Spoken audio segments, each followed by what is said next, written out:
Good morning. આજે આપણે સ્વાધ્યાય નંબર 5ના સ્વાધ્યાયના દાખલા ગણવાના છે.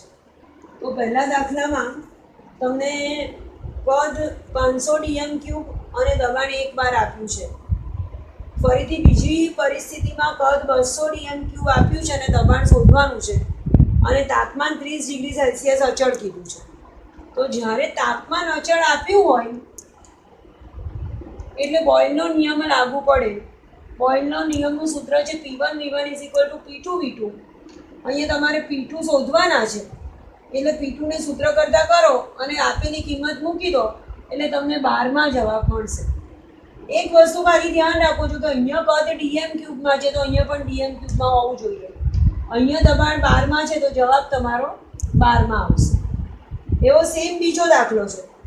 એમાં તમને એક પરિસ્થિતિ એવી આપી છે કે જ્યારે V1 કદ આપ્યું છે, તાપમાન 35 ડિગ્રી સેલ્સિયસ આપ્યું છે અને એ વખતે દબાણ 1.2 બાર આપ્યું છે. એ જ વાયુ માટે બીજી પરિસ્થિતિમાં કદ V2 આપ્યું છે, તાપમાન 35 જ રહે છે અને દબાણ P2 તમારે શોધવાનું છે. તો ફરીથી તાપમાન અચળ છે અને અચળ તાપમાન હોય એટલે બોયલનો નિયમ લાગુ પાડવાનો. 4માંથી P2 નથી આપ્યો તો P2 ને સૂત્ર કરતા કરો, સૂત્રમાં કિંમત મૂકો, એકમ ખાલી સરખા હોવા જોઈએ એવું ધ્યાન રાખવાનું. અહીંયા કદ mlમાં છે તો અહીંયા પણ કદ mlમાં કમ્પલસરી હોવું જોઈએ. અહીંયા દબાણ 12માં છે તો P2 ને સૂત્ર કરતા કરીને જવાબ શોધશો એટલે તમારો જવાબ દબાણ 12માં આવશે. સ્વાધ્યાયના 5.3માં PV NRT નો ઉપયોગ કરીને સાબિત કરવાનું છે કે દબાણ એ ઘનતાના સમપ્રમાણમાં છે. તો n બરાબર n એટલે મોલ, આ મોલ બરાબર વજન છેદમાં અણુભાર એટલે W/m વેઇટ અને અણુભાર. તો n ને બદલે હું W/m લખું છું, આ v નીચે લઈ જાઉં છું તો મને મળશે P WRT/mv. પણ W/v આ તો દળ છેદમાં કદ થઈ ગયું અને દળ છેદમાં કદને તો ઘનતા કહેવાય એટલે W/v ને બદલે ઘનતા d મૂકું છું ઇન્ટુ RT/m P. તો લખી શકું P ચલે છે d, P અને d દબાણ અને ઘનતા એકબીજાના સમપ્રમાણમાં છે. સ્વાધ્યાયના 5.4માં તમને એવું કહે છે કે 0 ડિગ્રી સેલ્સિયસ તાપમાને, એટલે તાપમાન આપ્યું છે તમને 273 કેલ્વિન, વાયુના એક ઓક્સાઇડની ઘનતા 2 બાર દબાણે છે તે 5 બાર દબાણે રહેલા ડાયનાઇટ્રોજન જેટલી છે.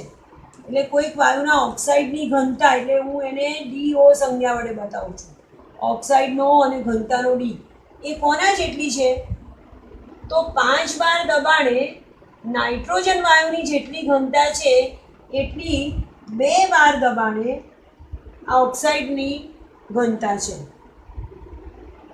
તો ઓક્સાઇડનો અણુભાર, આ જે ધાતુનો વાયુનો ઓક્સાઇડ છે એનો અણુભાર એમ તમારે શોધવાનું છે.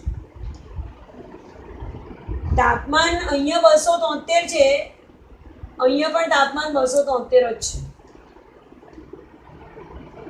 એક વખત આપણી પાસે વાયુનો ઓક્સાઇડ છે, એનો અણુભાર શોધવાનો છે. તમને એવું કહી દીધું છે કે 273 કેલ્વિન તાપમાને આ ઓક્સાઇડની ઘનતા એ 273 કેલ્વિન તાપમાને ડાયનાઇટ્રોજન વાયુની ઘનતા 5 બાર દબાણે જેટલી છે એટલી જ છે.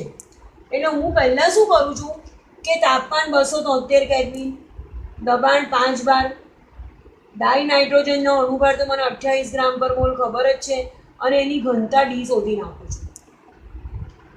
એટલે હું સૂત્ર વાપરીશ P DRT/m. હમણાં જ આપણે જોયું 5.3માં D ને સૂત્ર કરતા કરું તો PM/RT. P 5 બાર લેવાનો, M 28 ગ્રામ પર મોલ, R ની વેલ્યુ 0.082 લીટર બાર પ્રતિ મોલ કેલ્વિન અને તાપમાન 273 કેલ્વિન. એટલે આ જે ઘનતા મળી મને 6.25, એટલી ઘનતા 0 ડિગ્રી સેલ્સિયસ તાપમાને અને 2 બાર દબાણે વાયુના ઓક્સાઇડની છે. એટલે ઘનતા 6.25 અને અણુભાર શોધવાનું છે. ફરીથી સૂત્ર એનું એ જ વાપરું છું, m બરાબર dRT/p. આ જ સૂત્રમાં એમને સૂત્ર કરતા કરું છું. ઘનતા મૂકું છું 6.25, r ની વેલ્યુ 0.082, તાપમાન 273 કેલ્વિન અને દબાણ 2 બાર. એટલે મને અણુભાર મળશે વાયુના ઓક્સાઇડનો 70 ગ્રામ પર મોલ. ક્વેશ્ચન નંબર 5.6 માં ક્વેશ્ચન એવું કહે છે, એક ગટર સાફ કરનાર પદાર્થ ડ્રેનેક્સ થોડા પ્રમાણમાં એલ્યુમિનિયમ ધરાવે છે. એટલે આપણે કોઈ પદાર્થ છે કે જેમાં થોડા ઘણા પ્રમાણમાં એલ્યુમિનિયમ છે, તે કોસ્ટિક સોડા સાથે પ્રક્રિયા કરી ડાયહાઇડ્રોજન ઉત્પન્ન કરે છે. કોસ્ટિક સોડા એટલે સોડિયમ હાઇડ્રોક્સાઇડ. એલ્યુમિનિયમની NaOH સાથે પ્રક્રિયા થઈ અને હાઇડ્રોજન વાયુ ઉત્પન્ન થાય છે. અને ક્વેશ્ચન એવું છે કે જો 0.15 ગ્રામ એલ્યુમિનિયમ પ્રક્રિયા કરે તો 20 ડિગ્રી સેલ્સિયસ તાપમાન અને 1 બાર દબાણે હાઇડ્રોજન વાયુનું કેટલું કદ મળશે? તો પહેલાં તો એલ્યુમિનિયમની NaOH સાથેની પ્રક્રિયા શું થાય એ તમારે યાદ રાખવી પડશે. એલ્યુમિનિયમની NaOH સાથે પ્રક્રિયાનું સમીકરણ, સંતુલિત સમીકરણ ખબર હોવી જોઈએ. તો 2Al + 2NaOH + H2O gives 2NaAlO + 3H2. આવું સમીકરણ આવશે. અહીંયા 2 મોલ એલ્યુમિનિયમના જો પ્રક્રિયામાં ભાગ લેતા હોય તો 3 મોલ હાઇડ્રોજન વાયુ ઉત્પન્ન થાય છે. 2 મોલ એલ્યુમિનિયમ 3 મોલ હાઇડ્રોજન ઉત્પન્ન કરે છે. આપણને એવું કીધું છે કે 0.15 ગ્રામ એલ્યુમિનિયમ આપેલા તાપમાને અને દબાણે કેટલા લીટર હાઇડ્રોજન વાયુ ઉત્પન્ન કરે. એટલે હું 2 મોલ અહીંયા આ બાજુ વજન લઉં છું, એલ્યુમિનિયમના વજનને હાઇડ્રોજનના કદ સાથે સાંકળું છું. તો 2 મોલ એલ્યુમિનિયમનું વજન, 1 મોલનું વજન એના અણુભાર જેટલું 27 ગ્રામ પર મોલ. એટલે 2 મોલ એલ્યુમિનિયમનું વજન આવશે 54 ગ્રામ. અને STPA 3 મોલ હાઇડ્રોજનનું કદ આવશે 22.4 × 3. STPA કોઈ પણ વાયુનો 1 મોલ હોય તો એવોગેડ્રો સિદ્ધાંત પ્રમાણે એનું કદ 22.4 લિટર હોય. તો અહીંયા 3 મોલ છે એટલે 3.3 × 22.4 કર્યા તો હાઇડ્રોજન વાયુનું કદ 67.2 લિટર હાઇડ્રોજન વાયુ મળે. ક્યારે? જ્યારે એલ્યુમિનિયમનું વજન 54 ગ્રામ લીધું હોય ત્યારે. પણ આપણે દાખલામાં એલ્યુમિનિયમનું વજન કહી દીધું છે 0.15 ગ્રામ. તો હું ત્રિરાશિ મૂકું છું કે 54 ગ્રામ એલ્યુમિનિયમે 67.2 લિટર હાઇડ્રોજન વાયુ મળે. તો 0.15 ગ્રામે કેટલા? તો 0.186 લિટર હાઇડ્રોજન વાયુ મળે. પણ આ 0.186 લિટર તો ક્યારે મળ્યો? STPની કન્ડિશનમાં. કોઈ પણ વાયુ 1 મોલ વાયુનું કદ 22.4 લિટર તો STPની કન્ડિશનમાં હોય. STP એટલે ટેમ્પરેચર 273 કેલ્વિન, દબાણ 1 બાર, અને એ વખતે વાયુનું કદ મને 0.186 લિટર મળે છે. પણ આપણને પૂછવું છે કે જ્યારે 293 કેલ્વિન 20 ડિગ્રી સેલ્સિયસ તાપમાન એટલે 273 + 20 એટલે 293 કેલ્વિન તાપમાન અને 1 બાર દબાણે કદ કેટલું? આ આપ્યું છે અને આ પરિસ્થિતિમાં જવાબ શોધવાનો છે. પણ અહીંયા જુઓ, દબાણ તો અચળ છે, બંને બાજુ દબાણ તો 1 બાર છે. એટલે અચળ દબાણે ચાર્લ્સનો નિયમ લાગુ પડે. તો હું ચાર્લ્સના નિયમ પ્રમાણે V1/T1 = V2/T2 અને V2 ને સૂત્ર કરતા કરું, મારે V2 શોધવાનો છે એટલે હું V2 ને સૂત્ર કરતા કરું છું.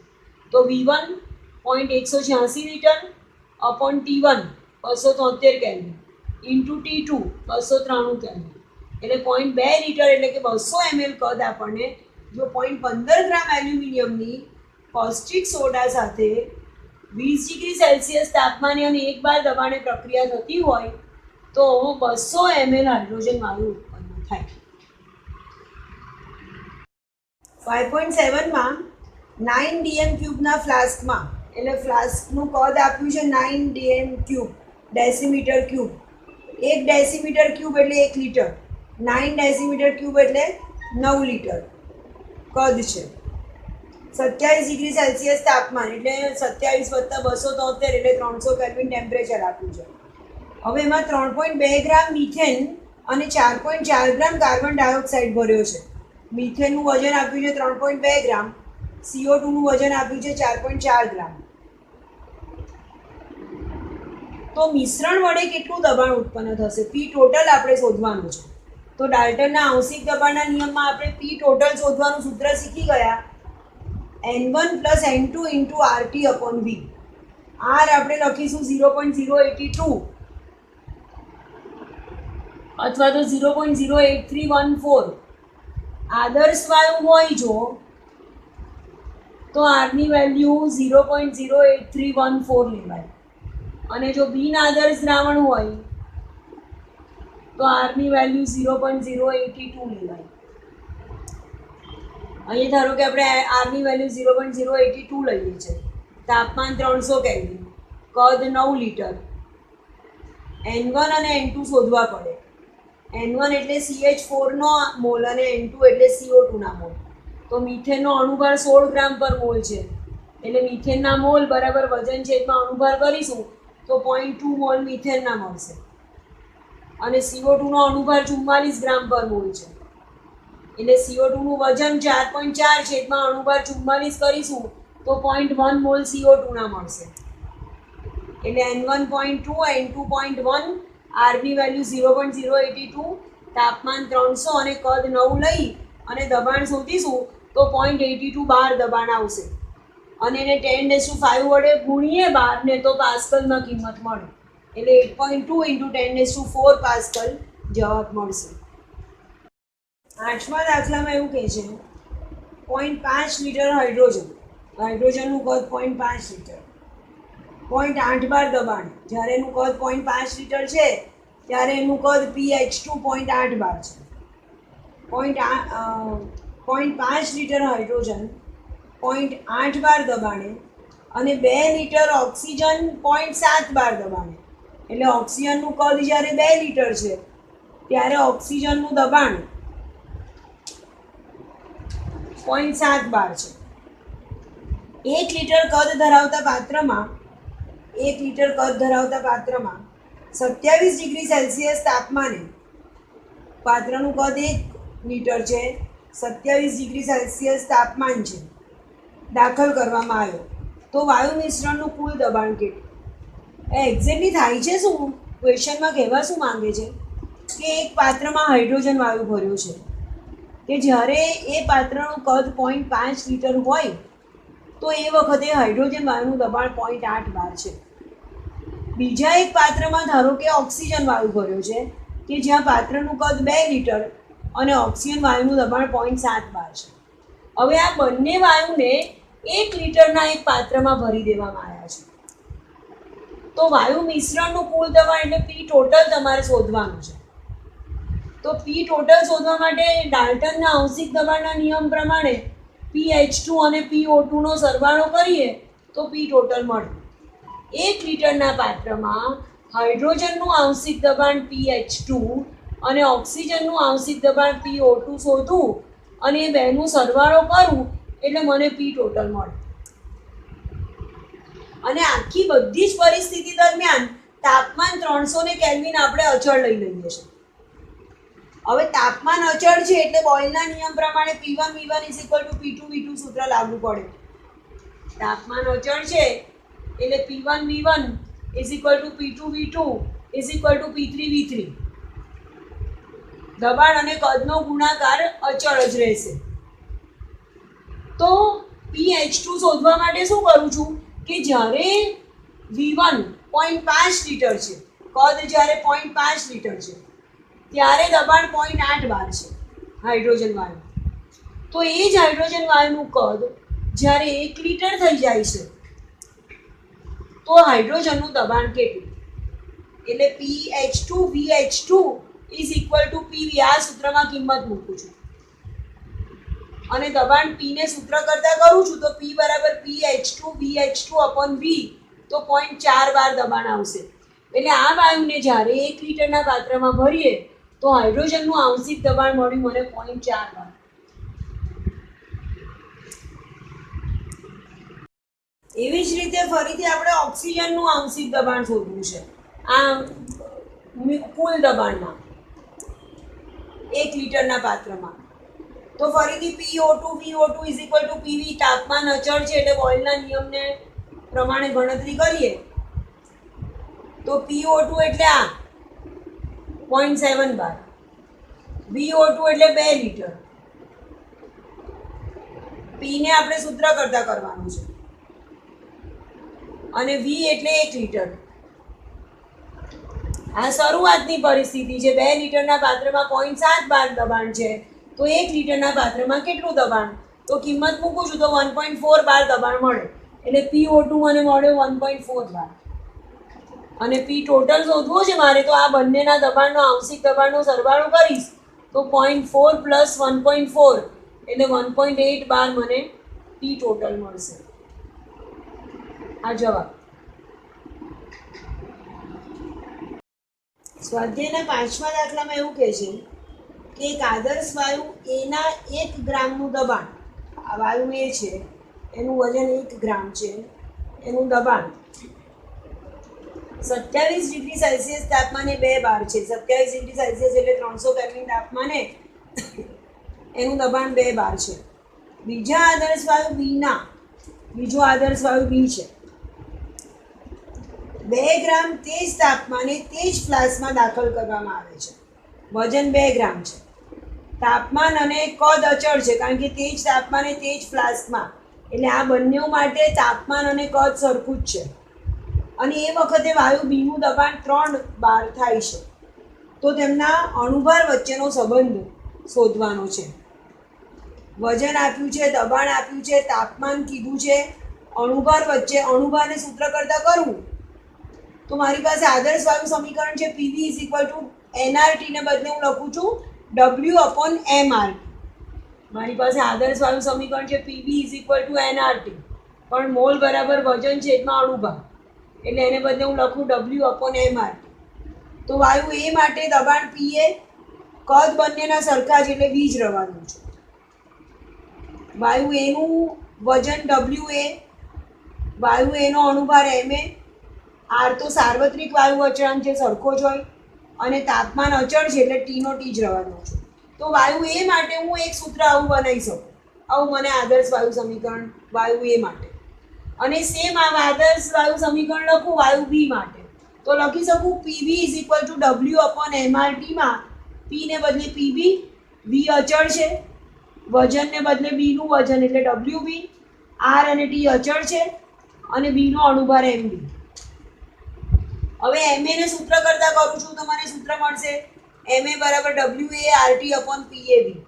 અને MB ને સૂત્ર કરતા કરું અને બેનો ગુણોત્તર લઈ લઉં તો RT/V તો સરખા જ છે, અચળ છે એટલે ઉડી જશે.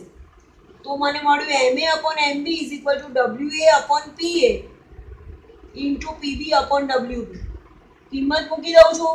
એનું વજન 1 ગ્રામ, એનું દબાણ 2 બાર, બીનું દબાણ 3 બાર અને બીનું વજન 2 ગ્રામ. તો મને મળશે 3/4. તો લખી શકું 4MA 3MB. 3MB 4MA. આ વાયુ એ અને વાયુ બી ના અણુભાર વચ્ચેનો સંબંધ છે. હવે બુકમાં તમને જવાબ આપ્યો છે MB 4MA. તો તમે અહીંયા દબાણ જો 3 ને બદલે 1 બાર લેશો તો બુક પ્રમાણે જવાબ મળશે. એટલે કાં તો તમારે જવાબ લાવવો હોય તો રકમમાં સુધારો કરવો પડશે, અને જો રકમ એની એ રાખીશું આપણે તો 3MB 4MA એ બેના અણુભાર વચ્ચેનો સંબંધ મળશે. સ્વાધ્યાયના 9મા દાખલામાં 27 ડિગ્રી સેલ્સિયસ તાપમાન અને 2 બાર દબાણે વાયુની ઘનતા 5.46 ગ્રામ પર DM³ છે. તાપમાન આપ્યું છે 27 ડિગ્રી સેલ્સિયસ એટલે 300 કેલ્વિન, દબાણ 2 બાર અને એ વખતે ઘનતા તમને 5.46 ગ્રામ પર DM³ આપી છે. હવે SGPA ની ઘનતા કેટલી એવું પૂછ્યું છે. SGPA એટલે તાપમાન 273 કેલ્વિન, દબાણ 1 બાર અને ઘનતા પૂછી છે. એ જ વાયુની ઘનતા SGPA પૂછી છે. હવે ઘનતા, દબાણ અને તાપમાન એને સાંકળતું એક આપણી પાસે સૂત્ર છે P DRT/M, કે જેમાં ઘનતા, તાપમાન, દબાણ બધું આવી જાય. હવે જે આ બંને વાયુ તો એકના એક જ છે એટલે બંને વાયુનો અણુભાર તો સરખો જ થશે.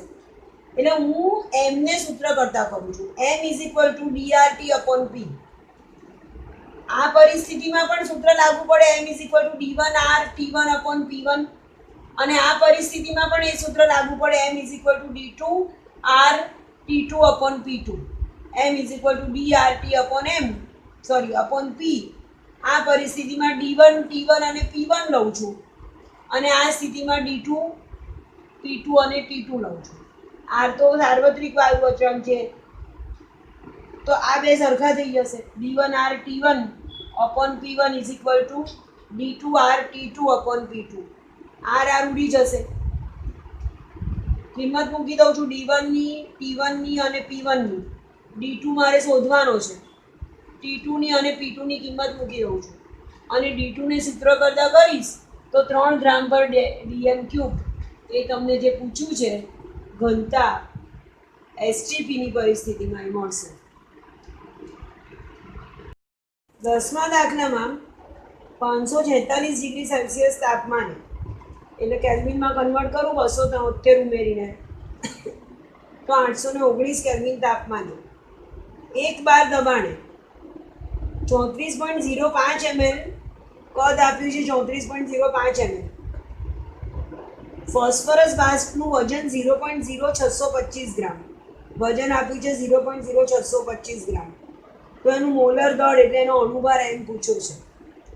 કદ છે, દબાણ છે, તાપમાન છે, વજન છે, અણુભાર છે, આ બધાને સાંકળતું એક સૂત્ર છે આપણી પાસે PV W/mRT આદર્શ વાયુ સમીકરણ.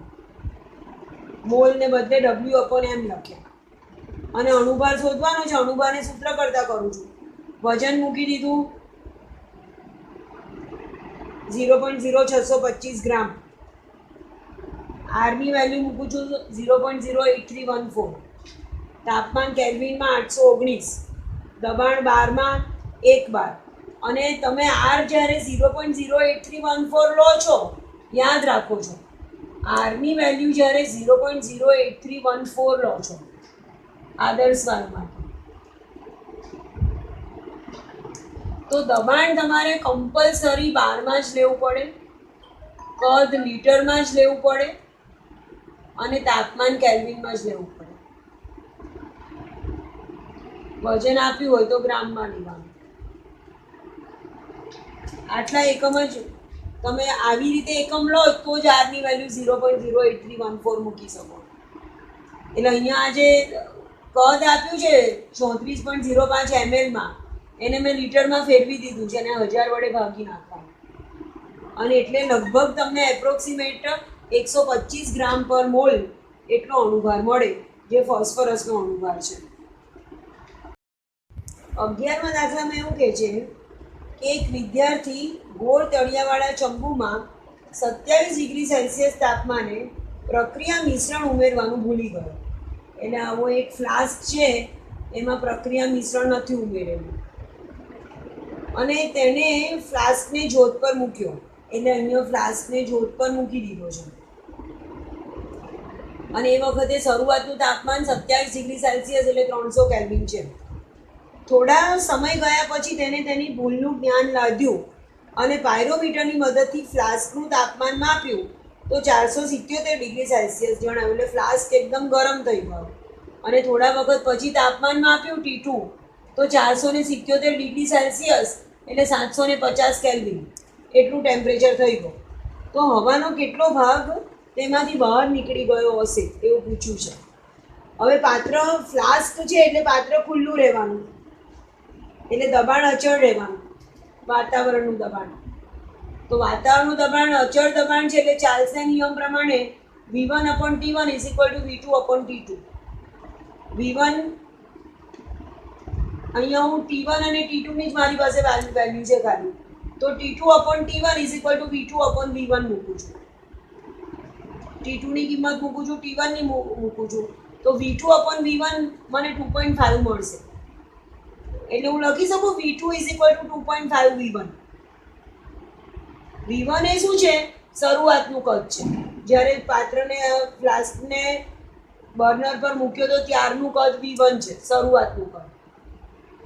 અને આ 477 ડિગ્રી સેલ્સિયસ જે કદ છે એને આપણે V2 કહીએ છીએ, અંતિમ કદ. અને મને મળ્યું V2 is equal to 2.5 V1. હવે કેટલી હવા બહાર નીકળી ગઈ હશે? તો બે કદના જેટલો તફાવત છે એટલી હવા બહાર નીકળી ગઈ કહેવાય. એટલે V2 માઇનસ V1 જેટલી હવા બહાર નીકળી ગઈ કહેવાય. પણ V2 ની કિંમત 2.5 V1 મૂકું છું તો 2.5 V1 માઇનસ V1 એટલે 1.5 V1 જેટલી હવા બહાર નીકળી ગઈ કહેવાય. પણ તમને તો એનો અંશ પૂછ્યો છે. અંશ એટલે પ્રતિ એકમ દીઠ જે ગણતરી કરી એને અંશ કહેવાય. જે તે પ્રતિ 100 જે ગણતરી કરી એને આપણે ટકા કહીએ છીએ. આટલા તો 100 કેટલા એવી જે ગણતરી કરી એને આપણે ટકા કહીએ છીએ. તો પ્રતિ એકે જે ગણતરી કરીએ એને અંશ કહેવાય. તો અંશની ગણતરી કેવી રીતે કરાય કે જ્યારે કદ 2.5 V1 હતું તો બહાર નીકળેલું કદ 1.5 V1 છે. આપણે ગણતરી કરી કે જ્યારે કદ 2.5 V1 છે તો 1.5 V1 હવા બહાર નીકળી જાય છે. તો એકે કેટલા?